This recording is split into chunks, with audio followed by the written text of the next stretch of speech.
The call came at exactly 2:47 p.m., during the quarterly board meeting that would determine the future of Preston Industries. Andrew Preston barely glanced at his phone when it first buzzed against the mahogany table, but when he saw Maria's name flashing across the screen for the third time in 30 seconds, his stomach dropped. Maria Gonzalez had worked for his family for 12 years, first for his late mother, and now managing his household with the kind of quiet efficiency that made her nearly invisible. Until she needed to be seen. She had never, not once in all those years, called him during work hours. "Excuse me, gentlemen," Andrew said, his voice steady despite the ice forming in his chest. He stepped out of the glass-walled conference room, aware of the disapproving stares from board members who didn't appreciate interruptions during million-dollar discussions. His Italian leather shoes clicked against the marble floor as he moved toward the floor-to-ceiling windows overlooking downtown Seattle. "Maria, this better be—" "Mr. Preston, please." Her voice cracked, and Andrew's prepared reprimand died in his throat. Maria never lost her composure. "Please come home now. She'll destroy her. I don't know what to do anymore. Please. You have to come home right now." The line went dead. Andrew stared at his phone, his reflection ghost-like in the darkened screen. "She'll destroy her." The words echoed in his mind as he tried to make sense of them. His daughter, Victoria, was only 7 years old. Who could she possibly destroy, and who could be destroying her? The answer came to him with the force of a freight train. Diane. His wife of 9 years. He was back in the conference room within seconds. "We'll reconvene tomorrow," he announced, gathering his papers with hands that trembled slightly despite his best efforts. "Something's come up at home." Gregory Morrison, the company's CFO and his closest friend, caught his arm. "Andrew, we're voting on the merger today. If you walk out now, then they'll vote without me." Andrew met his friend's eyes, seeing concern there beneath the frustration. "Greg, I have to go. It's Victoria." Understanding dawned on Gregory's face, followed by something that looked like pity. Everyone at Preston Industries knew about Diane's episodes, though no one spoke about them directly. They manifested as unexplained absences at company functions, last-minute cancellations, and Andrew's increasingly dark circles that no amount of expensive coffee could hide. The drive to Bellevue usually took 40 minutes. Andrew made it in 23, his Mercedes weaving through traffic with a desperation that would have earned him a reckless driving ticket if any patrol cars had noticed. His mind raced faster than the speedometer, cataloging every recent interaction with Diane, searching for warning signs he might have missed. She'd been different lately, quieter, more withdrawn.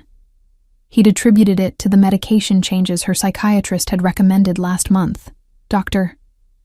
Reynolds had assured him the new prescription would help with her anxiety and mood swings, but Andrew had noticed Diane flushing pills down the toilet 2 weeks ago. When he'd confronted her, she'd smiled that brittle smile he'd come to dread and said, "I don't need them anymore. I feel wonderful." That should have been his first clue. Diane never felt wonderful. The Preston estate sprawled across 3 acres of manicured lawns and carefully tended gardens that Diane had once loved. Now, as Andrew's car crunched up the circular driveway, those gardens looked almost accusatory in their perfection, a monument to the woman his wife used to be before the darkness crept in. He found Maria standing on the front steps, her normally neat bun coming loose, streaks of tears cutting through her makeup.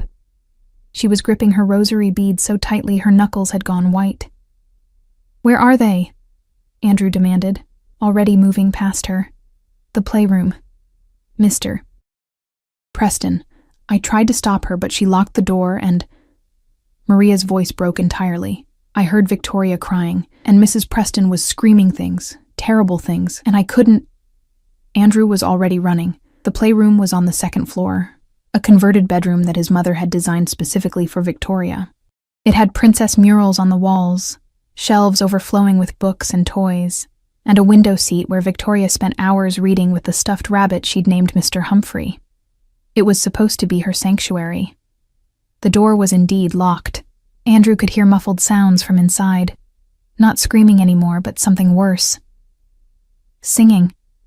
Diane was singing a lullaby, the same one his mother used to sing to him.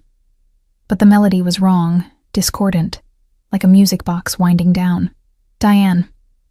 He kept his voice calm, controlled, even as his heart hammered against his ribs. "Diane, honey, open the door."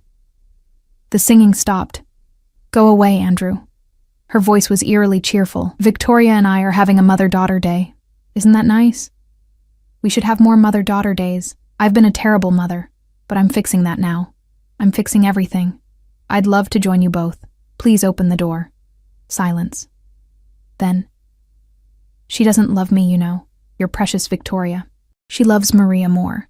She flinches when I try to hug her. Did you know that? My own daughter flinches like I'm going to hit her." The cheerfulness was cracking now, revealing something raw and wounded beneath. "But that's going to change. I'm going to make her understand. I'm going to make her see that I'm her mother. Not that woman. Not Maria." A small voice, barely audible. "Daddy?" Something in Andrew shattered. He threw his shoulder against the door once, twice. The old wood frame splintered on the third impact, and he stumbled into the room, his eyes frantically searching for his daughter. What he saw stopped him cold. The playroom looked like a tornado had torn through it. Books were scattered across the floor, their pages torn out and crumpled. The princess murals had been defaced with black marker, angry slashes across the smiling faces. Victoria's toys had been pulled from their shelves and arranged in strange patterns across the carpet. But it was the corner that seized his attention and wouldn't let go. Victoria sat perfectly still in her window seat, her small body pressed against the wall as if trying to disappear into it. Her favorite yellow dress was soaked, whether with water or something else, Andrew couldn't tell from the doorway. Her dark hair, usually pulled back in neat braids by Maria each morning, hung in tangles around her face. And standing above her, scissors in hand, was Diane. Not the scissors from Victoria's craft box, the large, sharp kitchen shears that Maria used for cutting chicken. Diane had already cut off one of Victoria's braids. It lay on the floor like a dead snake, and she was reaching for the second one. "Diane." Andrew's voice came out strangled. "Put down the scissors." She looked up at him, and for a moment, he didn't recognize the woman he'd married. Her eyes were wild, unfocused, and there was a smile on her face that belonged in nightmares. "I'm just giving her a haircut," she said reasonably. "Mothers do that, don't they? I'm allowed to give my daughter a haircut. Maria's been styling it all wrong anyway. Too fancy, too perfect. Victoria doesn't need to be perfect." The scissors glinted as she gestured with them. "None of us need to be perfect. You're absolutely right," Andrew said, moving slowly into the room, keeping his hands visible and his voice soft. "But maybe we should use different scissors. Those look uncomfortable." "Daddy, please!" Victoria's whisper was barely audible, but it cut through Andrew like a blade. Andrew's mind raced through a dozen scenarios, each one ending in disaster. He'd dealt with Diane's episodes before. The crying jags that lasted for days, the paranoid accusations about neighbors watching her, the week she'd spent convinced that the house was infested with invisible insects. But she'd never been violent. She'd never turned her delusions toward Victoria. "You know what? You're right about the scissors," Diane said suddenly, her mood shifting like clouds racing across a stormy sky. She set the kitchen shears down on the window seat beside Victoria, who remained frozen, her brown eyes locked on her father with an expression that would haunt him for the rest of his life. "I should use proper hair scissors, the ones from my bathroom. They're much sharper. I'll be right back, sweetheart." She brushed past Andrew as if he were a piece of furniture, humming that distorted lullaby again. The moment she disappeared into the hallway, Andrew lunged forward, scooping Victoria into his arms. She was shaking. No, vibrating, her entire small body racked with silent tremors. "I've got you," he whispered into her hair, what was left of it. "I've got you, baby girl. You're safe now." "She said I was becoming a stranger," Victoria whispered against his neck, her breath hot and rapid. "She said Maria was stealing me away, turning me against her. She said she had to fix me before it was too late, before I became just like," her voice broke, "just like Grandma." Andrew's blood turned to ice. His mother had died 3 years ago, and Diane had been inconsolable at the funeral, not with grief, but with rage. She'd stood at the graveside and laughed, a sound so unsettling that several mourners had left early. Later, she'd confessed to her therapist that she'd been relieved. She always thought I wasn't good enough for Andrew, Diane had said. Now she's finally gone, and she can't judge me anymore, except Andrew's mother had never judged Diane. She'd loved her, tried desperately to help her, recommended doctors and support groups and meditation retreats. But in Diane's fractured reality, love and criticism had become impossible to distinguish. "Maria!" Andrew called out, moving toward the destroyed doorway with Victoria still clinging to him. "Maria, call Dr. Reynolds. Now. And then call 911. Maria appeared at the top of the stairs, her face stricken. "Is she?" "She's fine. We're fine. Just make the calls." But they weren't fine. Victoria's trembling hadn't stopped, and when Andrew tried to set her down, her fingers dug into his shirt with desperate strength. "Don't leave me with her," she begged. "Please, Daddy. Don't ever leave me alone with her again." The words were a knife between his ribs. How many times had he left Victoria alone with Diane? How many business trips, late meetings, weekend golf games? He'd trusted Maria to be there, to supervise, to protect. But Maria wasn't family. Maria couldn't tell a mother she wasn't allowed near her own daughter. Footsteps echoed from the master bedroom. Diane was coming back. Andrew made a split-second decision. He carried Victoria down the stairs, through the marble-floored foyer with its crystal chandelier that Diane had chosen on their honeymoon in Venice, past the living room where they'd hosted Christmas parties and birthday celebrations that now felt like scenes from someone else's life.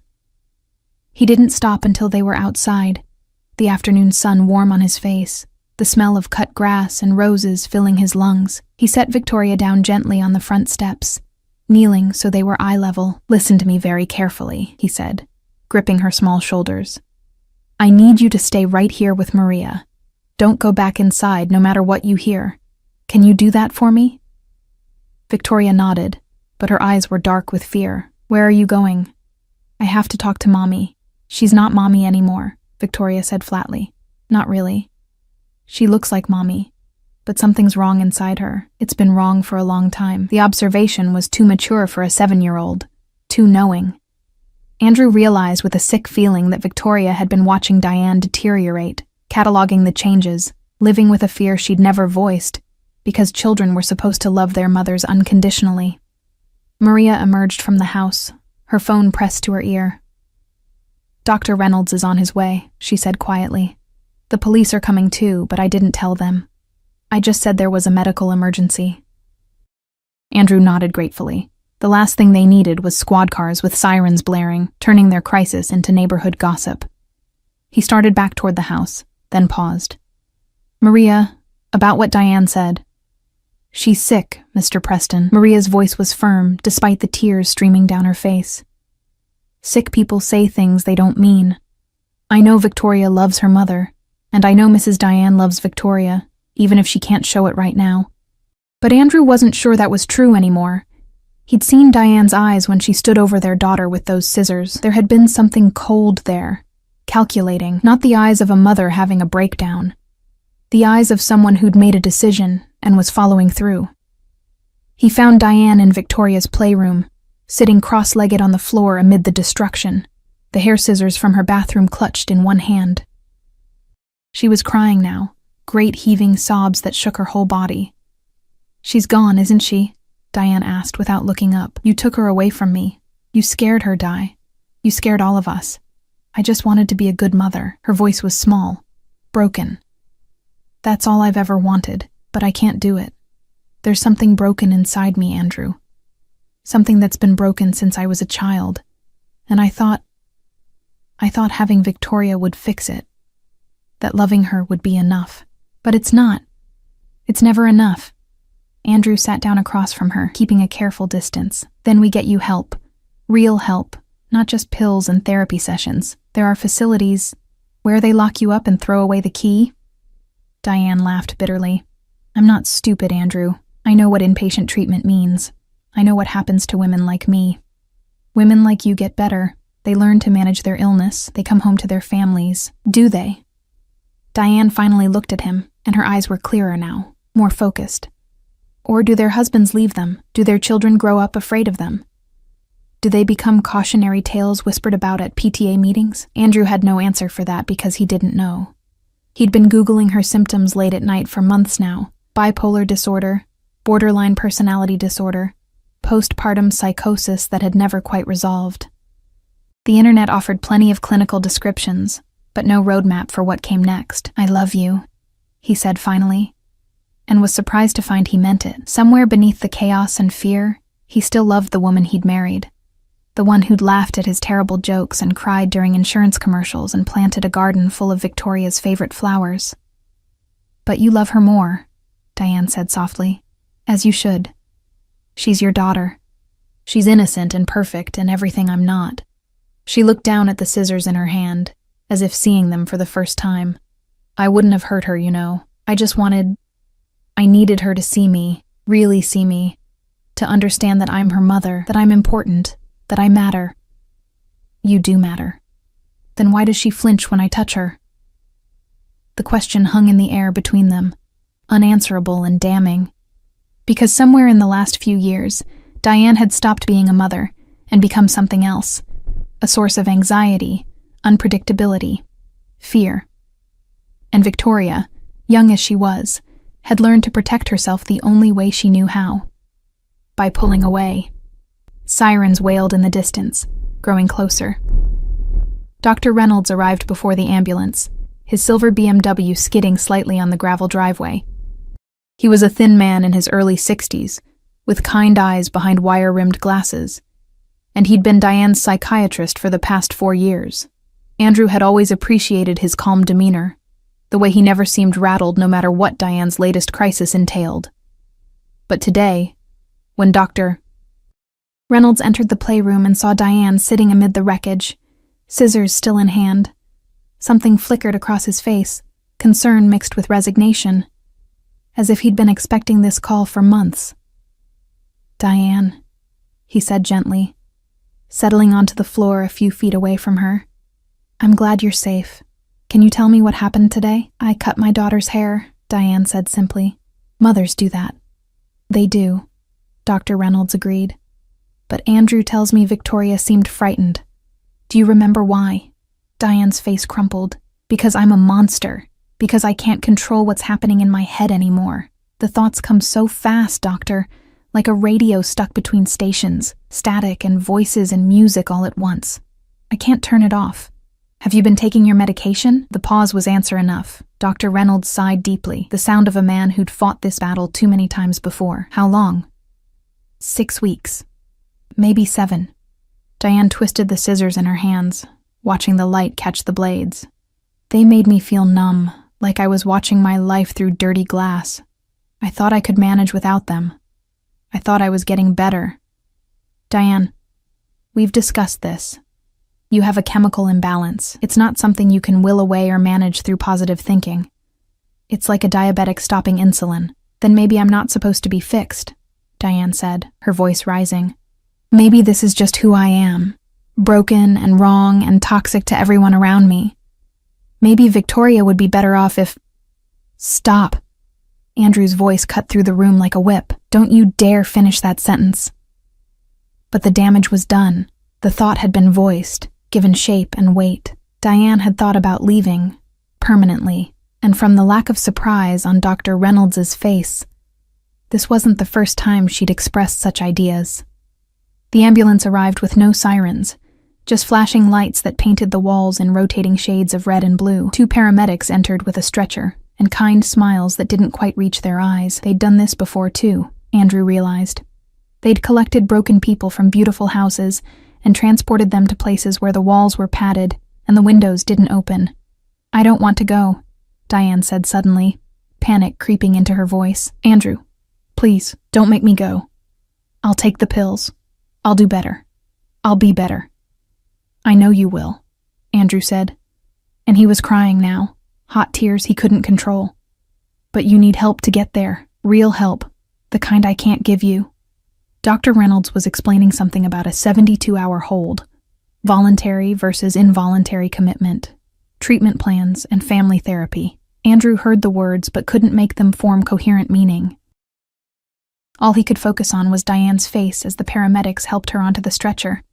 The way she looked at him with such betrayal, such hurt, as if he were the one who'd broken their family apart. "Take care of her," Diane whispered as they wheeled her toward the door. "Promise me you'll take care of our little girl."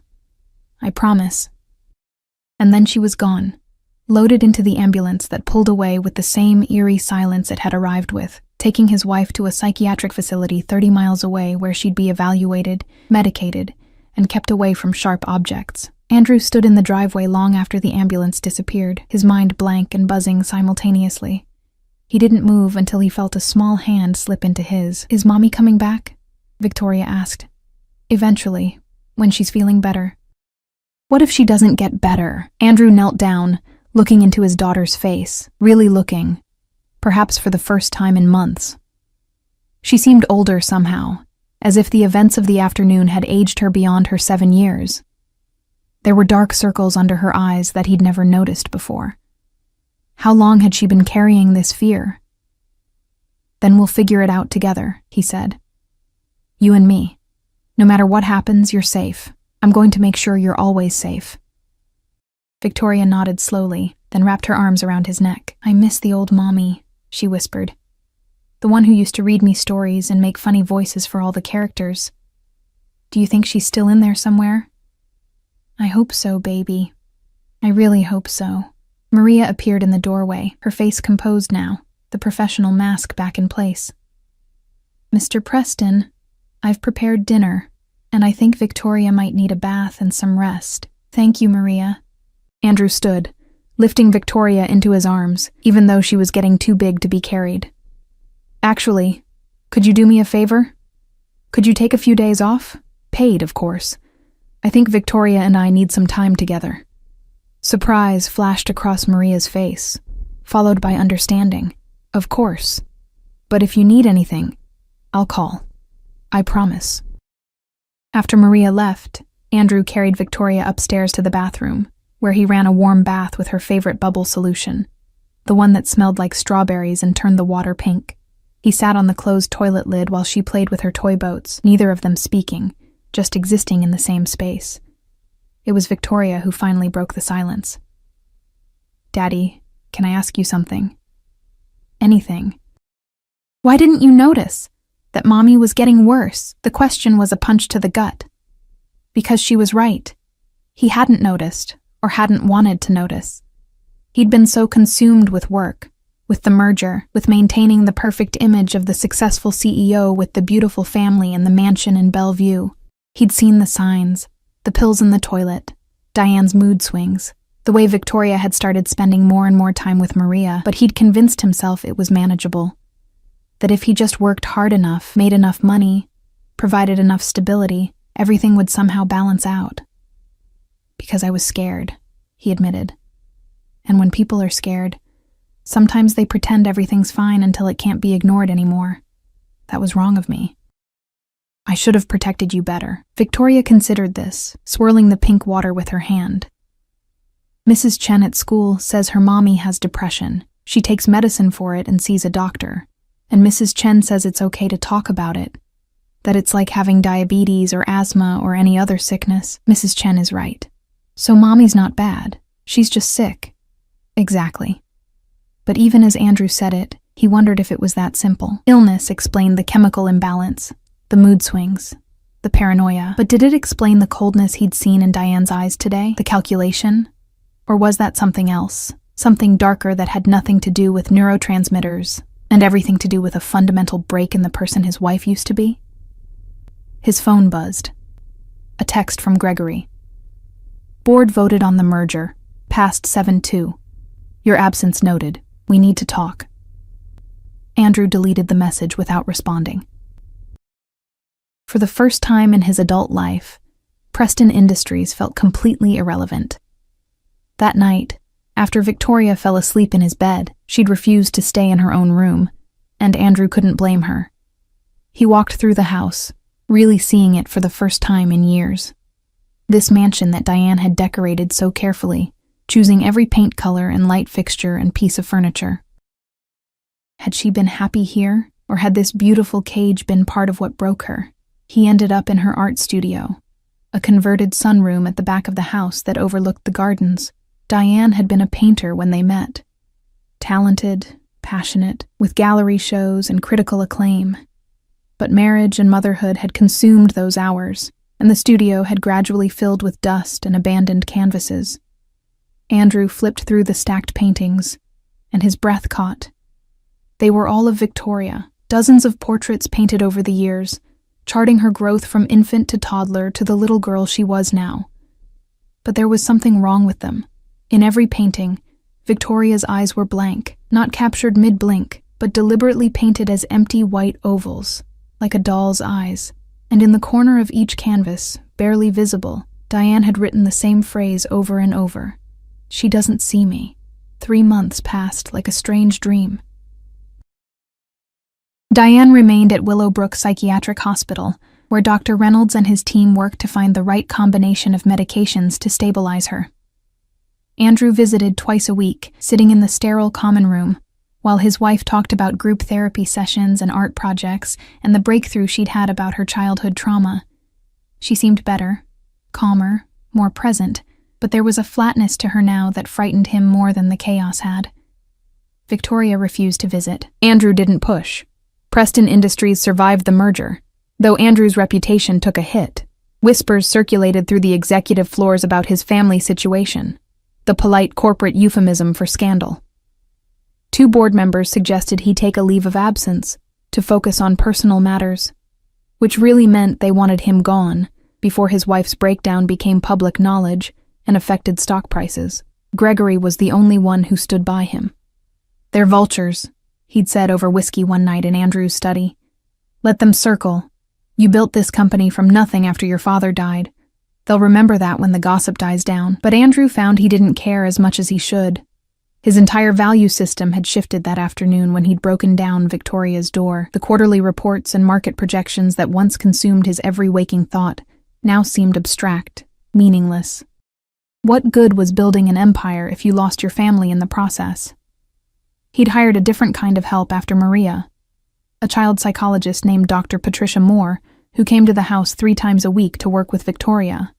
She was a warm woman in her 50s with gray hair and laugh lines, and she had a gift for making therapy feel like play. Under her guidance, Victoria slowly began to process what had happened. "She's remarkably resilient," Dr. Moore told Andrew after one session. "But she's also dealing with complicated grief.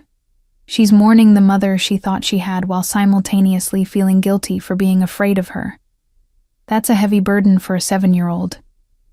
Will she be okay? Eventually.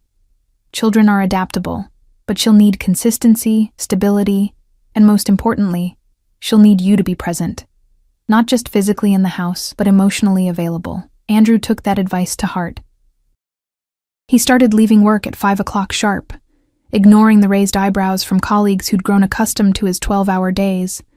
He learned to braid Victoria's hair by watching YouTube tutorials, though his attempts were clumsy compared to Maria's expert work.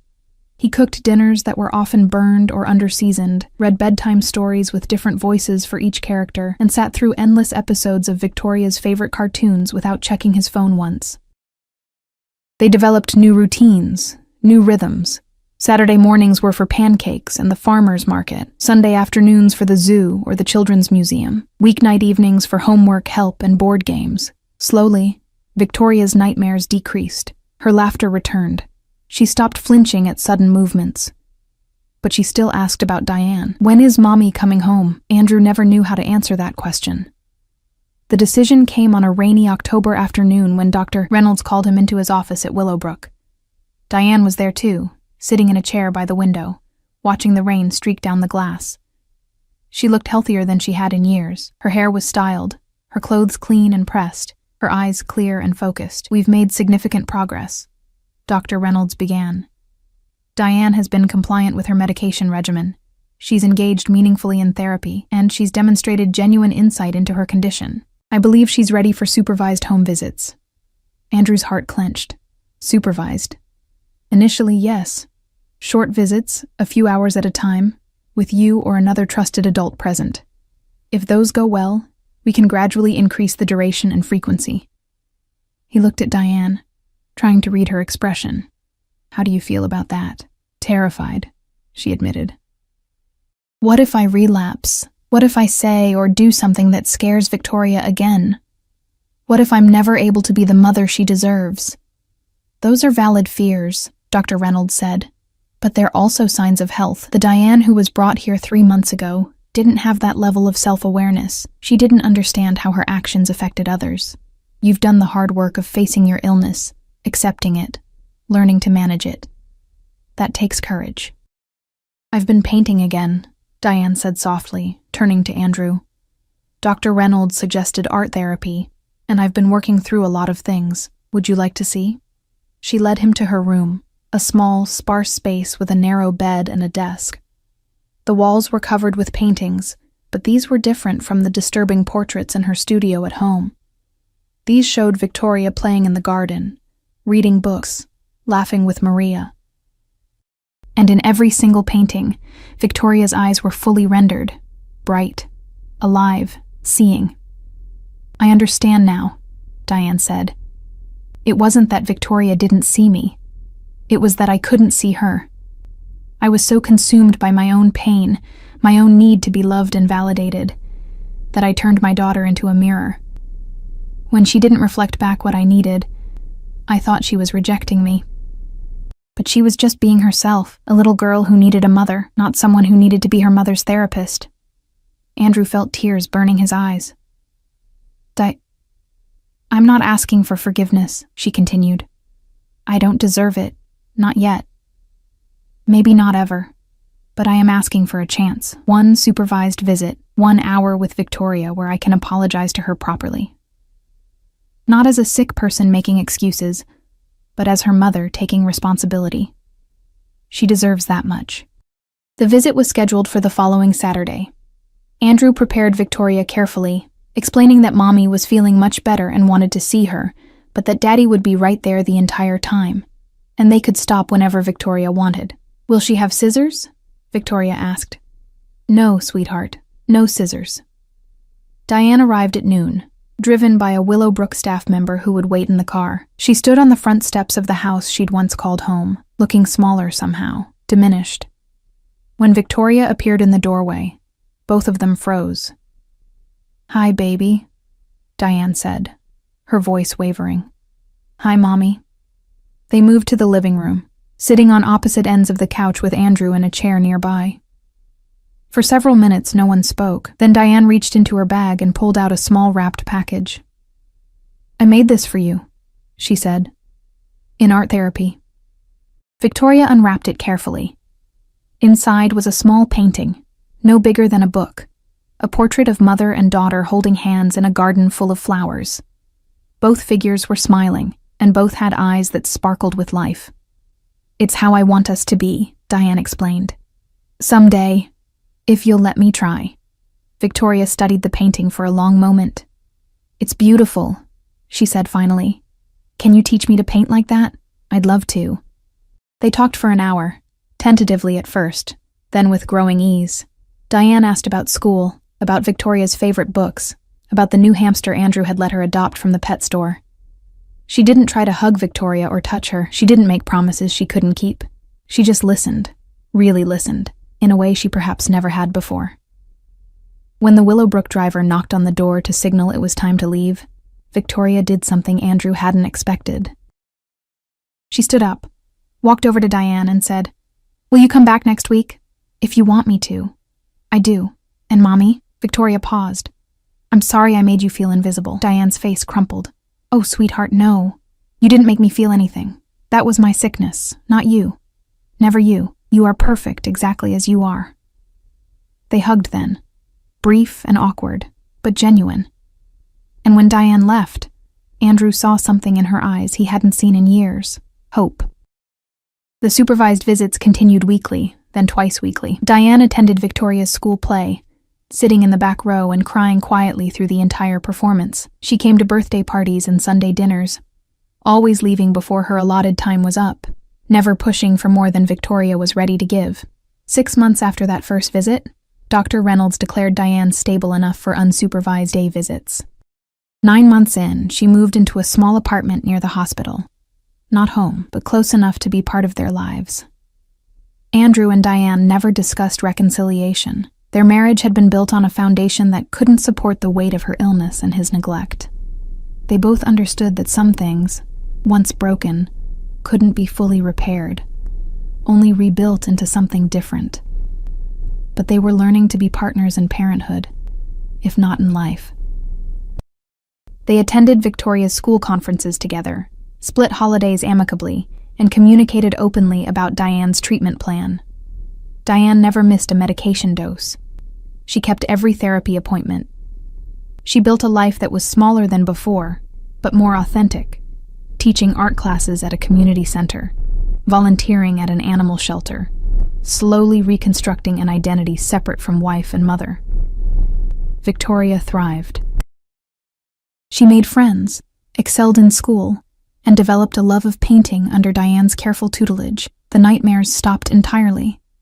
The flinching became a memory. She learned that it was possible to love someone while maintaining boundaries, to forgive without forgetting, to be both compassionate and self-protective. 2 years after that terrible afternoon, Andrew received an unexpected package at his office. Inside was a painting, the one of Victoria with the blank eyes, the one that had haunted him from Diane's studio, but Diane had painted over it, transforming it completely. Now Victoria's eyes were bright and full of joy, gazing not at the viewer, but at something beautiful beyond the frame. On the back, in Diane's familiar handwriting, "Thank you for breaking down the door. Thank you for saving us both. She sees me now, and I finally see her. D." Andrew hung the painting in his office, where it remained for the rest of his career, a reminder that some disasters could be survived, that families could be broken and rebuilt in new configurations, that the courage to ask for help was sometimes the greatest strength of all. That evening, he picked Victoria up from her art class at Diane's apartment. Mother and daughter were laughing together over a paint-splattered canvas, their hands moving in synchronization as they added final touches to a garden scene. "Daddy, look," Victoria called. "Mommy taught me how to do shadows." Andrew looked at his daughter's glowing face, at his ex-wife's genuine smile, at the peaceful domesticity of the scene. It wasn't the family he'd imagined building all those years ago. It wasn't perfect or traditional or anything the board members at Preston Industries would consider aspirational, but it was real, it was healthy, and most importantly, it was whole. "It's beautiful," he said. "You're both beautiful." And in that moment, standing in the doorway of Diane's modest apartment with the smell of paint and possibility in the air, Andrew Preston understood that sometimes the greatest love is knowing when to let go, when to rebuild, and when to celebrate the imperfect miracle of healing. Victoria placed the finished painting in his hands. A garden in full bloom, mother and daughter working side by side among the flowers, both of them finally, truly seeing each other. "This one's for you, Daddy," Victoria said. "So you never forget that broken things can grow into something new." Andrew held the painting to his chest, his throat tight with emotion. "I won't forget," he promised. "I won't ever forget." Outside, the Seattle rain had stopped, and the sun was breaking through the clouds, painting everything in shades of gold.